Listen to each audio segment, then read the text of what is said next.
Hello and welcome to the Capitol Report on NTD Television. I'm Steve Lance. Some of the materials seized from Trump's Mar-a-Lago home could be shielded by attorney-client privilege. NTD's Iris Tao has more on what that means and what could come next. In a Monday court filing, the Justice Department says it has identified, quote, a limited number of materials that potentially contain attorney-client privileged information. That means some documents the FBI seized could be shielded by a legal doctrine that protects communications between attorneys and clients.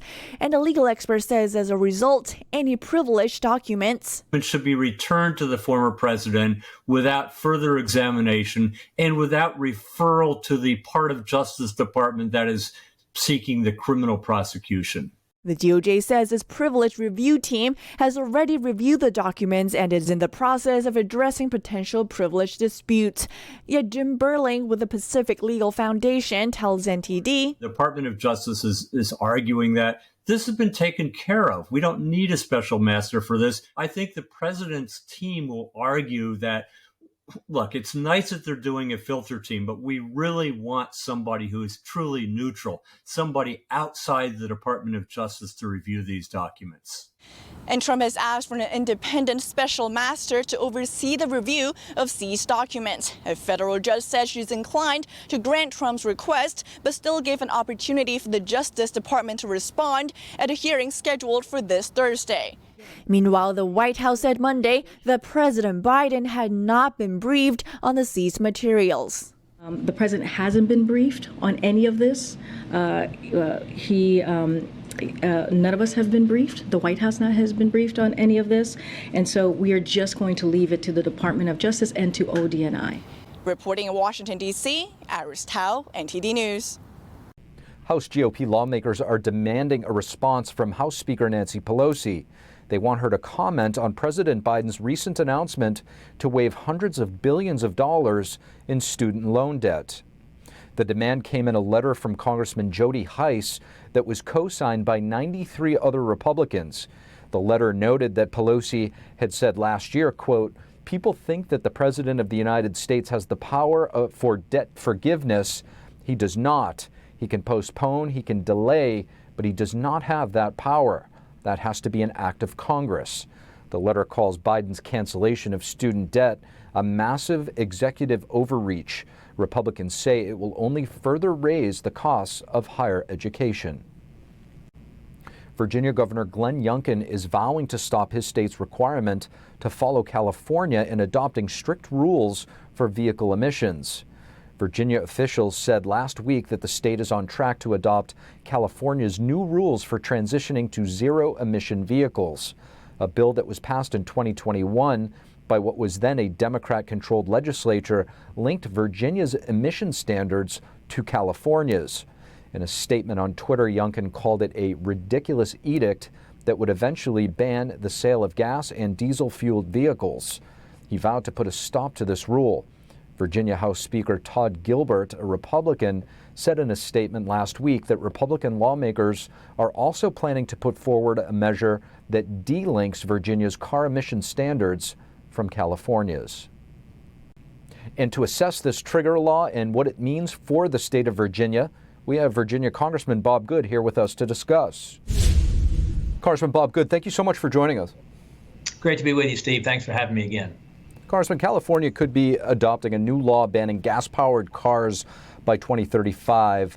A Virginia bill passed in 2021 linking Virginia's emission standards to California's, basically a trigger law to restrict the sale of new gas-powered cars in California if it does pass this rule. Were Virginians even aware of this, do you think? I don't think most were. Certainly I saw that this General Assembly controlled by Democrats and the Democrat governor back in 21 did pass this legislation tying us to California. It's unbelievable that we would connect our environmental, climate, energy policies to the most extreme state in the country, the state that can't even heat and cool their own homes, that has brownouts and blackouts and wildfires and doesn't know how to manage their energy policy. It's unbelievable the Democrats would connect us to California in that way.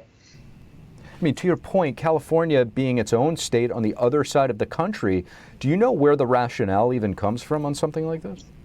It just shows how extreme Democrats have become here in Virginia. Our General Assembly, before we took back the House, was extreme, just like the Congress in D.C. The governor was one of the most extreme governors in the country. I would argue that Ralph Northam was the worst governor in the country. Thank God he could only serve one term, and we did not elect Terry McAuliffe, who would have continued those policies. But their model of what the Democrat Party wants to be across the country is California. Democrats look to Europe, they look to Canada, they look to California as the model for how they want to take the country. Just think where we are, Steve. Why in the world would we have our government, federal government or state government, be able to tell us what kind of a car we can drive? How is that an appropriate role of government, to surrender the freedom of citizens to choose what they drive? Now, just from an infrastructure standpoint, some of your Republican colleagues on the Oversight Committee noted that companies like Ford have turned to Chinese suppliers for battery packs, making communist China the biggest beneficiary when it comes to moving toward this green movement. Yes, I said on the House floor 2 weeks ago when I was debating the Increase Inflation Act that the Democrats passed, with the part of it, half of it, as you know, $400 billion of it was green raw deal policies that would penalize and tax, reliable fossil fuels, reliable energy, and instead subsidize unreliable unreliable energy sources. What I said on the House floor is the climate crisis is a hoax. It is a hoax. The Democrats are lying about it. This is one of the few crises they've not been able to create. We're the cleanest large energy producer in the world. Our emission standards are higher than they've ever been. We should have a balanced approach. We try to have clean air, clean water, and continue to make progress. But we use the fossil fuels that God put in this earth for us to harvest. It is a lie that fossil fuels are negative or evil or dangerous. Nothing has brought more prosperity around the globe than fossil fuels. And we need to celebrate that and be on offense and try to harvest those resources that God has put into this country, put into the ground for us to use. It is a lie that we have a climate crisis. It absolutely is. That's why Barack Obama lives on the beach in Martha's Vineyard. That's why Joe Biden lives on the beach in Rehoboth Beach in Delaware, because they're not afraid of what's going to happen with the coastal weather or the rising sea levels, as they try to claim. Congressman, we know your governor there in Virginia, Glen Youngkin, is fighting this. What do you expect to happen? Well, I'm glad to see that he's fighting it. He's been aggressive and bold in what he said about it. He said he expects us to repeal that in 23. Hopefully, we will expand on our House majority, the House of Delegates, in 23 next November, 16 months from now. And then hopefully we will take over the Senate as well. I think we've got a chance to do that. I think Virginians are going to do like they did a year ago and like Americans are going to do this November and reject the radical policies. Us looking to California for our energy policies is like us looking to Chicago for our crime policies. It's unbelievable what the Democrats will do and who they look to as an example. It's egregious what Democrats in Virginia did, and I hope that Glen Youngkin will be successful in following through on reversing this policy.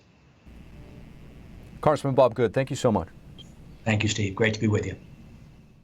NASA today had to call off a launch of the Artemis 1 moon rocket moments before liftoff. Fuel leaks and engine trouble during the highly anticipated final liftoff postponed the flight. This is a brand new rocket. It's not going to fly until it's ready. There are millions of components of this rocket and its systems. And needless to say, the complexity is daunting when you bring it all into the focus of a countdown. This was supposed to be a test flight and part of an ambitious plan to put astronauts back on the moon. The last time astronauts walked the moon's surface was in 1972. No astronauts were inside the rocket's Orion capsule today. Instead, there were test dummies fitted with sensors strapped in for the 6-week mission. Vice President Kamala Harris and her husband, along with thousands of people, were at Florida's Kennedy Space Center to watch the liftoff. The vice president followed up on Twitter saying, quote, "While we hope to see the launch of Artemis 1 today, the attempt provided valuable data as we test the most powerful rocket in history. The launch will be rescheduled after further testing." Thank you for watching the Capitol Report. If you want to see our full broadcast, check us out at EpochTV.com.